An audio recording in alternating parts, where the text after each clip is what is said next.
जय श्री कृष्णा। राधे राधे। स्वागत है आपका पार्वती पनमोली में। आज हम सुनेंगे पूस मास के अध्याय 2 की कथा, जिसमें सुनेंगे हम भगवान गणेश के जन्म की कथा। तो आइए सुनते हैं। अगर आपने अभी तक चैनल को सब्सक्राइब नहीं किया तो प्लीज़ चैनल को सब्सक्राइब कीजिए, साथ ही बेल आइकन को ऑन कर लीजिए और कमेंट में जय श्री गणेशाय नमः अवश्य लिखिए।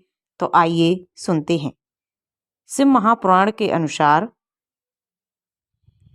एक कथा के अनुसार माता पार्वती की 2 सखियां थीं, एक जया और दूसरी विजया। उन्होंने माँ पार्वती से कहा, ये सखी, ये सभी रुद्र गण और जो प्रभु की आज्ञा में सदैव तत्पर रहते हैं, असंख्य गणों में भी हमारा कोई नहीं है। ये सभी रुद्र गण शिव की अनन्य भक्ति के कारण ही यहाँ उपस्थित हैं। वे सभी हमारे साथ हैं, परंतु आप हम सभी के लिए भी एक गढ़ की रचना कर दीजिए। माता पार्वती ने सखियों की बात सुनकर मन ही मन विचार करने लगी। एक दिन की बात है, माता पार्वती स्नान घर में थीं। भगवान शिव अपनी प्राण प्रिया से मिलने गए। उस समय माता स्नान कर रही थीं। नंदी ने भगवान से निवेदन किया, परंतु नंदी के निवेदन को अनदेखा कर भगवान शिव सीधे स्नानगार में चले गए। माता पार्वती यह देखकर मन ही मन बहुत दुखी हुई और चकित हो गईं।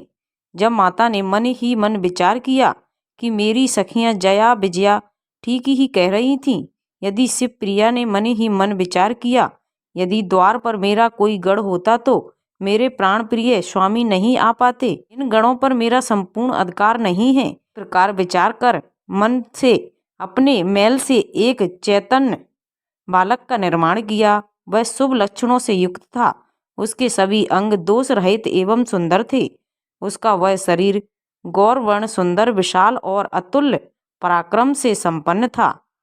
माता पार्वती ने अपनी मंत्र शक्ति से उसके शरीर में प्राण डाल दिए और आशीर्वाद दिया और कहा, आज से तुम मेरे पुत्र हो।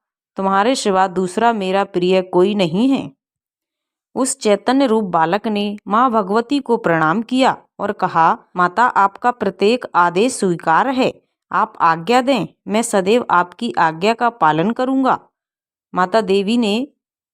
देवी पार्वती ने कहा, तुम मेरे प्रिय पुत्र हो। एक दिन माता ने पुत्र से कहा, मेरे अंतःपुर में किसी को मत आने देना, इसका ख्याल रखना। इसके बाद माता पार्वती अपनी सखियों के साथ स्नान करने चली गईं। कुछ समय पश्चात भगवान शिव आए और माता पार्वती से मिलने की इच्छा से अंदर जाने लगे, परंतु दंडधारी गजानंद ने कहा, माता स्नान कर रही हैं, उनकी आज्ञा के बिना कोई भी अंदर नहीं जा सकता। मैं यहाँ माता का द्वार रक्षक हूँ। भगवान शिव माता के प्रिय पुत्र से सर्वथा अनजान थे। वे उस हठी बालक पर क्रोधित हो गए और अपने गणों को आज्ञा दी और युद्ध शुरू हो गया। परंतु माता पार्वती के सर्वगुण बलशाली पुत्र से कौन जीत सकता था। सभी गणों का तेज क्षीण हो गया। भगवान शिव को क्रोध बढ़ता ही जा रहा था। इससे क्रोधित होकर भगवान शिव ने अपना त्रिशूल फेंका, जिससे माँ के प्रिय पुत्र गणेश का सिर कटकर दूर गिर गया।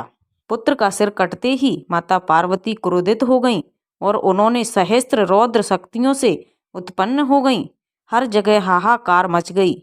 देवता ऋषि मुनि समस्त सृष्टि भयभीत हो गई। देवता ऋषि मुनियों देवगणों सप्त ऋषियों ने माँ की स्तुति की, जिसके करुणामयी माँ भगवती के क्रोध को शांत करने के लिए भगवान शिव ने समस्त देवगणों से कहा, उत्तर दिशा की ओर जो भी वाजिब मिले उसी का मस्तक बालक के शीश पर लगा दो। सभी गण उत्तर दिशा में चल दिए। उत्तर दिशा में कुछ ही दूरी पर जाते ही एक गज का सिर मिला, जिसके एक ही दंत था। मंत्रों के जल से छींटा देने पर महादेव की इच्छा से बालक में चेतना आ गई। उस समय की शोभा अत्यंत निराली थी, उसका वर्णन करना दुर्लभ है। सभी देवताओं ने प्रसन्न मन से आशीष प्रदान किया और अपने अपने स्थान चले गए। भगवान शिव ने प्रथम पूज्य होने का वरदान दिया और इस संसार में गणेश के नाम से विख्यात हुए। तो इस प्रकार भगवान गणेश की हर किसी भी तरह की पूजा पाठ में सबसे प्रथम पूजा की जाती है और सबसे प्रथम पूज्य माने जाते हैं। तो ये थी पूष मास के अध्याय 2 की कथा। अगर आपको अच्छी लगी हो प्लीज़ चैनल को लाइक शेयर एंड सब्सक्राइब कीजिए। साथ में बेल आइकन को ऑन कर लीजिए ताकि जब भी लेटेस्ट वीडियो अपलोड करें उसकी जानकारी आपको सबसे पहले मिल जाए। और कमेंट में गणेशाय नमः अवश्य लिखिए। Thank you.